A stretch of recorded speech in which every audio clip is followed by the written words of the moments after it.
How do you know that you're important or that someone else is important or that what you're doing is important? Well, it's because obviously you're busy. You're running like someone with their hair caught on fire. You don't have time for other people because what you're doing is important, or you don't have time to acknowledge someone because you're important. You're running, you're going, you're doing. You don't have time.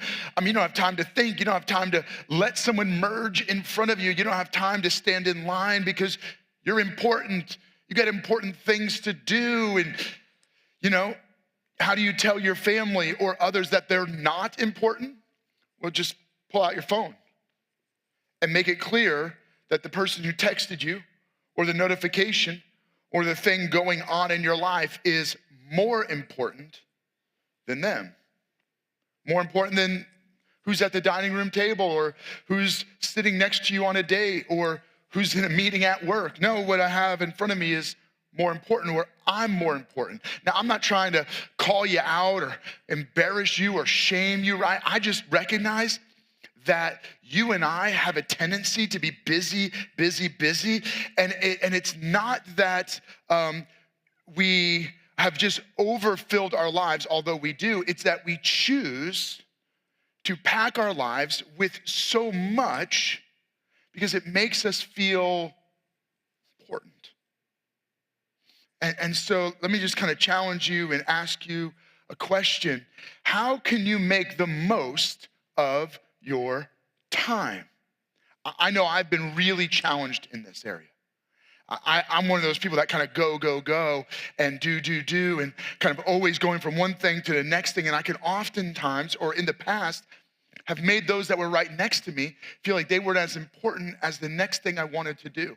And I heard a really good illustration, and it really struck me about focusing on the time you have, this idea that every year has 52 weeks. So imagine every week as a marble and then taking the number of marbles that you have with your family, your kids. And so, if you think about, when your child is born, you have 18 plus years with them, you have about 1,000 marbles. And so they had the idea of just putting all those marbles into a jar and then every week taking one out.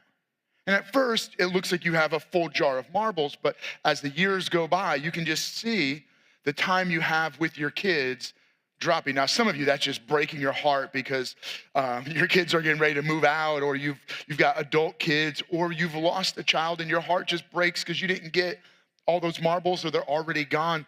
But what it does, the idea of the illustration and the image is to just challenge us to pause and think, how many grains of sand do I have left in the hourglass personally? How many marbles are left of time with my kids? And as a result, what you do is maybe you don't spend as much time wiping the fingerprints off or worrying about the mess as much or dealing with things that really don't matter. It kind of forces you to slow down and say, what really matters when I'm examining how much sand is left in the hourglass or how many marbles are left in the jar?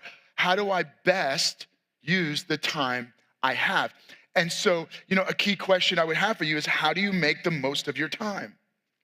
We're all given the same 24 hours. It's not so much, whether you need more time or less time. I know there's lots of people who wish they just had more time, but we all have the same 24 hours. It's how you choose to use those 24 hours. And so can I encourage you, as we're going into a new year, it won't just be a new year, a new you, and you'll hear that again. It's this: how are you going to look at this past year and plan for a new year so that you can make the most of your time? Now, I want to take this message, and we're going to be looking at a book in the Bible called Ecclesiastes. Now, this book was written around 930 BC. So we're talking ancient times, but even though it's set in ancient times, it's incredibly relevant for our time. Probably written by the author Solomon, who is the king of the nation of Israel and son to King David, one of the great kings of the nation. During his time, he enjoyed peace and prosperity. He was considered very wise. And so he writes this book late in his life, and the title Ecclesiastes really is the Hebrew word, or the word meaning preacher. one who calls everybody together to give them a spiritual message. And that's really what this book of Ecclesiastes is. In fact, I thought as we end 2024 and we're heading into 2025, why not tackle the big questions? Like, what's the meaning of life? Why do we exist? And that's what Solomon does in this poetic book of Ecclesiastes. It's considered part of the wisdom literature, how to think and live wisely. And so he tackles big questions. Why do we exist? What's the point of life? How do you make the most of life? How do you live life with purpose and meaning? Maybe some of you would like the answer to that, and you would like to think about that and consider that. And so we're going to jump right in. Ecclesiastes chapter 2. At this point, Solomon has already said, life is meaningless. I've tried a lot of different things, but it's meaningless. And so we jump into Ecclesiastes chapter 2, and we're already he's kind of continuing with this theme. And he says, what do people get for all their toil and anxious striving with which they labor under the sun? All their days, their work is grief and pain. Even at night, their minds do not rest. This too is meaningless. And so he basically goes, life is meaningless. Life is like spitting in the wind. Just kind of blows right back at you. You work hard. You think about great things. It's meaningless. You do fun things. It's meaningless. You do terrible things. It's meaningless. You have these pleasure moments, and then they fade. You can learn a lot. Somebody knows more. You can earn a lot, and then spend it. And it's all meaningless. That's kind of his whole point. And the key challenge he's giving is that you and I, we prioritize and we choose to spend our time on things that we think are important to us and that really matter. So some people are self-absorbed, they're self-consumed, and they spend all of their time on themselves. They're saying, I am important. So they do things that they enjoy. They pursue pleasure. They pursue their own interests. And what they're saying is, I'm the most important thing. And what they're going to discover is, like Solomon, it's all empty. It's all meaningless. Some people find their satisfaction, their meaning in work. And so you can never work enough if that's where you find your meaning. So you work yourself to the bone. You become a workaholic. Some people find their satisfaction, their meaning in education or earning more money. And what you discover is it's never enough. You can never learn enough. You can never earn enough. Some people find their meaning, their satisfaction in having fun, in pleasure, but you can never do enough. And so the key of what Solomon is getting at is, you will discover over time that whatever you prioritize in life, and he just kind of really just lays this out, nothing matters. It's all empty and meaningless. And you're going, wait, what? We're going to end the year and start a new year with this idea that it's just meaningless? Well, kind of. He's driving at this idea of what's the point? What's the meaning of life? But in order to get there, you and I have to recognize that the vast majority of people are wasting their life. They're living lives that are meaningless or empty. I'm not judging, not pointing the finger, trying to help us reorient, rethink how we're living our lives. And so right off the bat, you've got to imagine this, right? Every yes is a no. Every time you say yes to one thing, you're saying no to something else. And every no is a yes. Every time you say no to something, you're probably saying yes to something else. So, right, when you hit the snooze on your alarm clock, you're saying, no, I'm not going to give up. I'm not going to get up. You're saying yes to more sleep.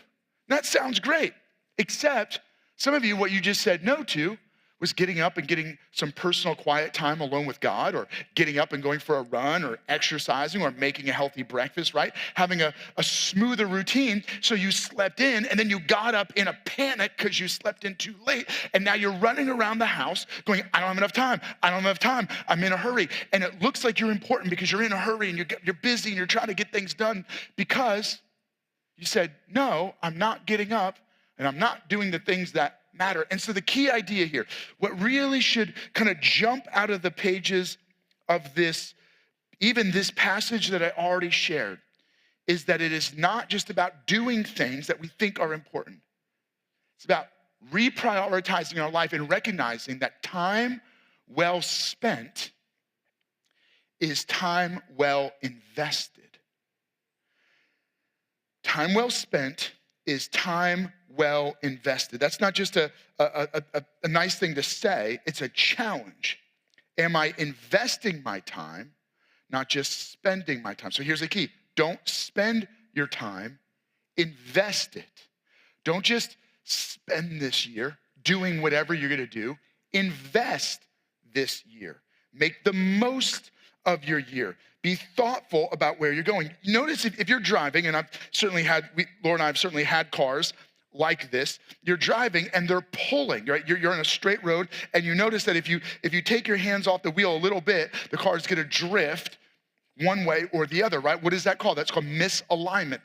The wheels, the steering is out of alignment, so it's pulling you in a direction. Do you ever notice that in life, you don't just keep going on the best course of action? No, your life has a misalignment. Your life is out of alignment and will pull you. It will pull your time in a certain direction. It'll pull you to waste time. It'll pull you to do things that you feel good, but it isn't good for you, right? Why? Because you and I, that misalignment, that out of alignment is a spiritual problem that you can't fix with just more education or a better job or a different relationship. No, what you and I need is a realignment. We need something to come into our life to change us, to reorient us in the right direction. If not, we're going to continue to go in other directions. Why? Because this spiritual misalignment, this spiritual out of alignment is a sin problem. Sin is this thing in us, this foreign entity that got into every one of us, that corrupted us, that set us out of alignment. As a result, it pulls us away from God, separating us from relationship with God. It pulls us toward the things that feel good, that we even think are good, right? It tricks, it breaks our desires, it misaligns our desires, it disorients our love toward things that feel good, that we think are good, but that are not good for us. In fact, it's the opposite of what God says is best for us. But we're bent toward, we're misaligned toward these things that God doesn't want us to do because it's not best for us, but it feels good. It makes us feel good. We find our value in it, and so we pursue it, but it's leading us in a wrong direction toward a forever far from God. That's sin.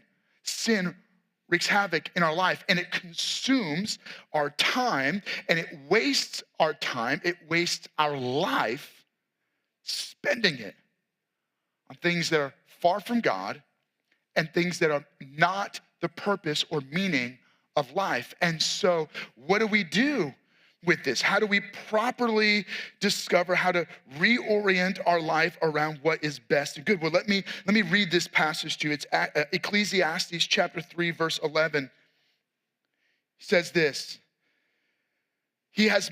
God has made everything beautiful in its time. You were made beautiful. Your life is precious. Your life is a gift.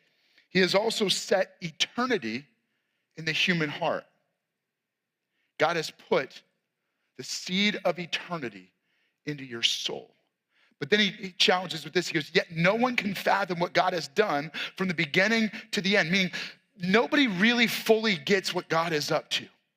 So it's about trusting and about believing and about saying, God, I'm yielded, I'm surrendered to you. I don't fully get what you're doing. I don't fully understand the meaning of life, but I believe that you have made everything beautiful and you have put eternity inside of me. And so part of my existence, my meaning is to live for something bigger than myself, to know God and live for him. Hold up, wait. So in 930 BC, this guy Solomon, the king of the nation of Israel, is talking about the whole, that doesn't matter how much money you have, it doesn't matter about your position, your royalty, about your health or the lack of health, about the clothes you wear. The only thing that matters is that you'll discover that your life is a gift. It's precious. that God has put you here. And he's put the seed of eternity inside of you to live for him and to know him. And yet you won't fully get the point of this. So here's the thing. Fast forward to, 950 years. Get to the time and teachings of Jesus.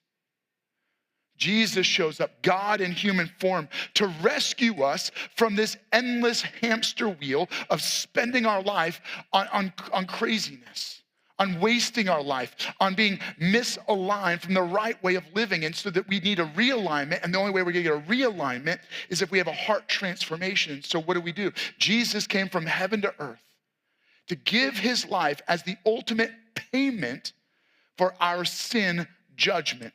He stepped in and took on our death sentence and died in our place. He died once for all, so that anyone who believes in Jesus is forgiven. And then Jesus rose from the dead, and in his resurrection, he triumphs over the curse of sin, over the judgment of eternal death. And so when you believe in Jesus, you are forgiven. The old way of living is forgiven and removed, and you're given new life, forever life. Eternity that was a seed inside of you begins to grow roots that produces fruit. And so you begin to live differently with eternity at the center of your life. And God's Spirit in your spirit, which begins to reorient your love interests. It begins to redirect your life and realign the stability of your life centered on God. Can I challenge you and encourage you? Maybe today what you need is a realignment. Maybe what you need today is for God to get a hold of the direction of your life and reorient your love around him. Can I challenge you and encourage you that if that's where you're at today, would you say yes to Jesus? You're joining us in our Chambersburg campus. You're at one of our Frederick watch parties. We're excited to celebrate with you. You're at our campuses, and we want to just invite you to say yes to Jesus by faith. Right now, if you're making that commitment, would you let someone know? Tell a friend. Tell a coworker, tell your family, tell us, scan the QR code that we're putting up, or if you're online, click the link that we're making available. Let us know. Fill out that form so that one of our pastors can follow up with you, so that we can encourage you as you begin this new journey in relationship with God, as you reorient your life around eternity and knowing and loving God. You begin to realign your life and discover the true meaning and purpose of life. All right, so you're saying yes to Jesus. Or maybe you have said yes to Jesus a long time ago, but how many of those marbles have you wasted living for yourself when you could have allowed God to reorient your life in the right and meaningful direction? Let me jump back in and just kind of challenge you with this passage of scripture. And the key that you're going to notice is this: that God has purpose and meaning for our life. In fact, what we discover is that time is not our possession. We don't own it. We don't possess it. It's on loan from God. The author, the preacher, writes this: there is a time for everything and a season for every activity under the heavens. There's a time to be born and a time to die, a time to plant and a time to uproot, a time to kill and a time to heal, a time to tear down and a time to build, a time to weep and a time to laugh, a time to mourn and a time to dance, a time to scatter stones and a time to gather them. There's a time to embrace and a time to refrain from embracing, a time to search and a time to give up, a time to keep and a time to throw away. There's a time to tear and a time to mend, a time to be silent and a time to speak, a time to love and a time to hate, a time for war and a time for peace. Now, some of you're immediately, humming an old Beatles song, but I can tell you what you're getting at here is this preacher is going, God has designed life and there's a time for everything, and it's beautiful. And what do you gain from toiling outside of God's purposes? So let me challenge and encourage you with this. Here's the key, right? Invest your time, right? Invest rather than spend time by what? By simplifying your schedule. One of the keys is we got to look at our life and say, what am I doing with my time? I did a little bit of research, looked this up, and you quickly discover that people spend about 2.5 hours on social media on average every day. 2.5 hours. Just scrolling, scanning, watching videos, 2.5 hours. And then another 3 hours watching movies, videos, and shows. That's right, on average, people are spending 5.5 hours on their devices or watching movies, TVs, or on their computer, 5.5 hours of just doing that. Now imagine what you could do with 5.5 hours. You could actually start exercising. You could start making home-cooked meals. You could write that book. You could read the book. You could earn a degree. You could actually go on a date. You could spend more time with your kids. All the things that you say you don't have time to do, you could do. Probably, if you're the average person, if you literally just got off social media and didn't spend nearly as much time watching shows, movies, and entertainment. Right now, I'm not calling you out. What I'm saying is that you and I need to simplify our schedule. We don't need to be doing everything we're doing because we're doing it to find value and importance. Maybe we have our identity wrapped up in that. So what we got to do is this. We got to put first things first. Look, as you're getting ready to start a new year, can I challenge you? Put first things first. Put the big things first. There's another illustration, kind of fits the same idea of the marbles in the jar. A professor was at a prestigious university where these high-achieving students, and he got a jar, a glass jar that was clear, and he put a bunch of big rocks into the jar and filled it to the top, and he said, "Is it full?" Most of the students, "Yeah, it's full." Then he took some gravel, and he dumped the gravel into it, and it filled in all around those big rocks, all the cracks. And he said, "Is it full?" And several of the students said, "Yeah, it's full," but some of them were starting to catch on. "Wait, there might be something to this." "No, it's not full." He goes, "That's right." He grabbed sand and shook the sand into the jar, and the sand filled in all the little parts around the gravel, and he filled it all the way up to the top, and he said, "Is it full?" Some are looking going, "Yeah, it's full." Others are kind of questioning, going, "Maybe it's not." "No, it's not full." "How?" He takes water, he dumps the water in, and the water just fills all the way up, right? And he goes, "What's the point?" Several of the students goes, "Because you can always fit more. You can always do more." And some of you, that's your immediate reaction. "I can always do more." No, the point is you have to put the big rocks in first. If you put in the sand or the gravel, you'll never get all the big rocks in.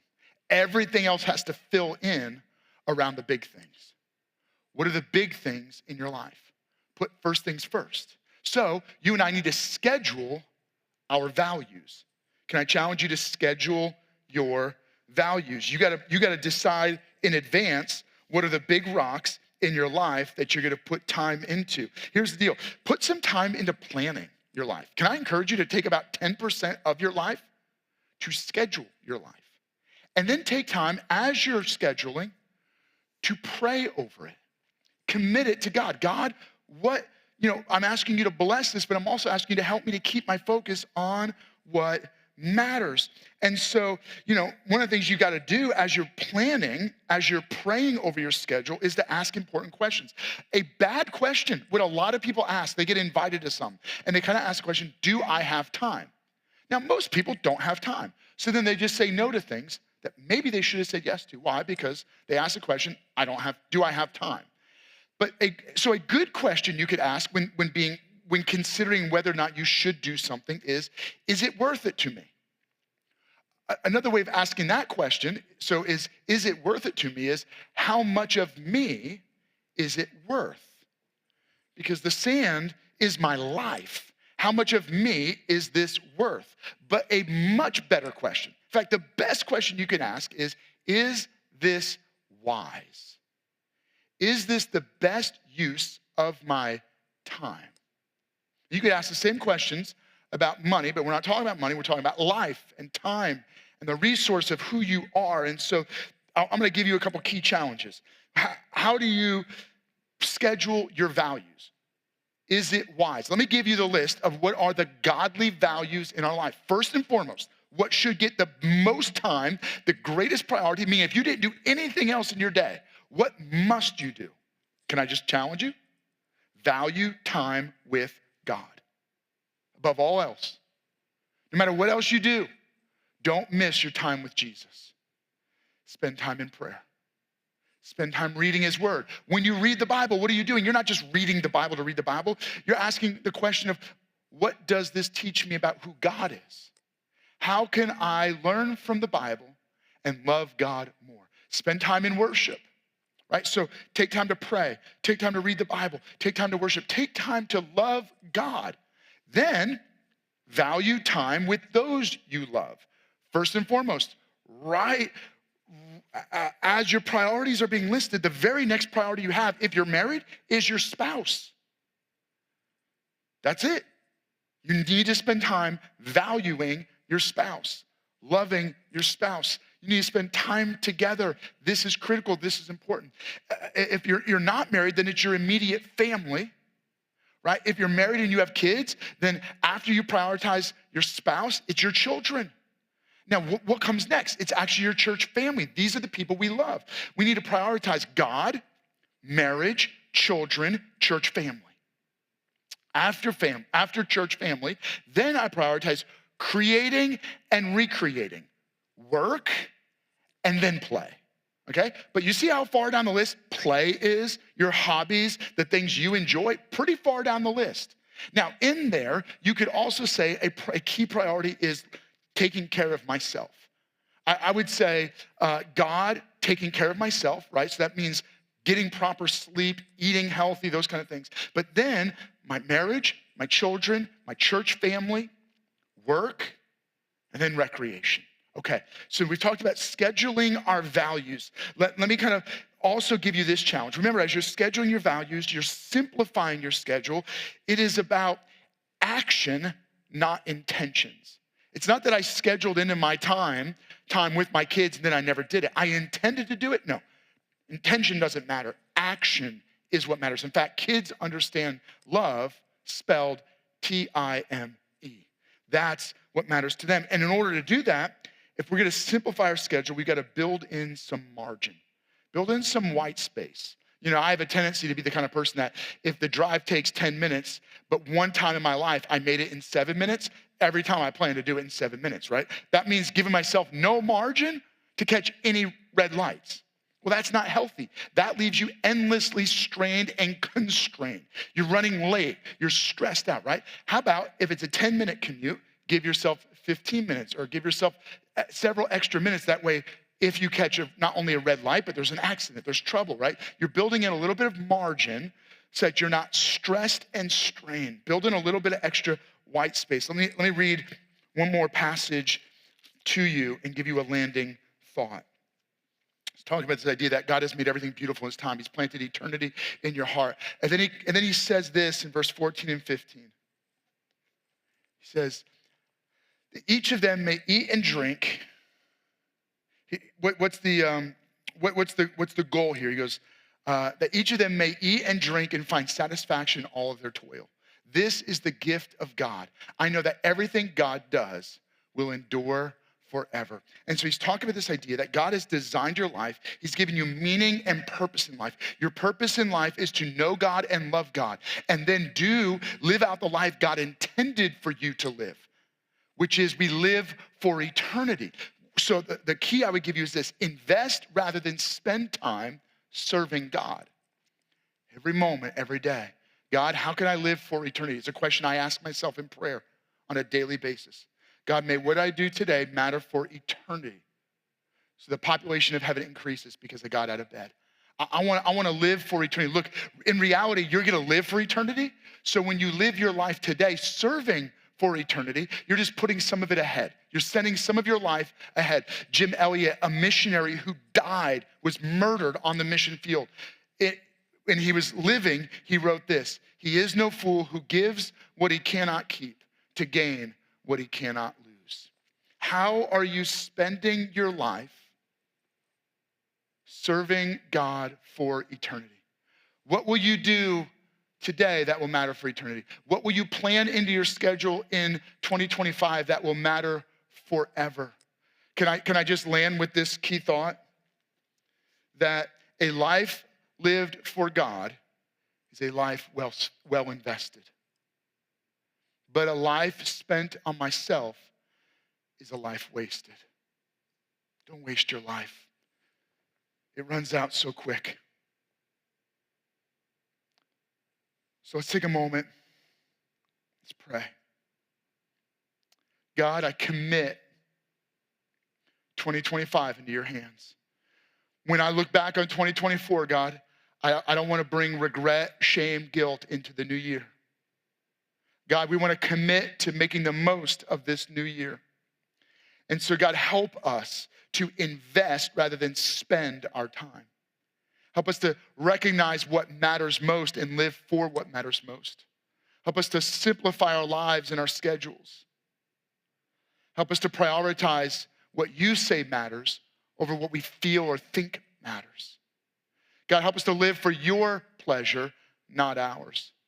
May 2025 matter for eternity. In Jesus' name, amen. In order to rescue us from this misalignment, from living our lives in wrong directions, Jesus had to give his life. And before he died on the cross, he gathered his closest friends and followers, and he led them in a meal. They enjoyed the Passover meal, and during that meal, he took bread and he broke it, and he said, "This is my body, broken for you." At the end of the meal, he took the cup of wine and he said, "This is my blood spilled out for you that purchases for you a new relationship with God, a new covenant." So as often as we eat the bread and drink the cup, we do this in remembrance of Jesus. The Apostle Paul, in writing about this meal, this communion, this common union of the faith, he says, examine yourself. Is there anything getting in the way of you and God? And if so, take a moment, make that right. Confess, God, forgive me. God, cleanse me. God, make my heart right. So we're inviting you to join us as we take communion together. If you're joining us online, go get some bread or a cracker, some juice. You're in our Frederick watch party. They're gonna be providing some communion elements right now. For each of you, would you take a moment to just begin to examine your heart? Prepare yourself. Look, this is for anybody who believes in Jesus. Join us in communion, right? And if you just said yes to Jesus, join us in communion. It's a moment of reflection and remembrance, because the price of me being in relationship with God was so great that I never want to forget that it cost Jesus everything to give us heaven. So would you take some time, pray as we go into this song and we begin to sing.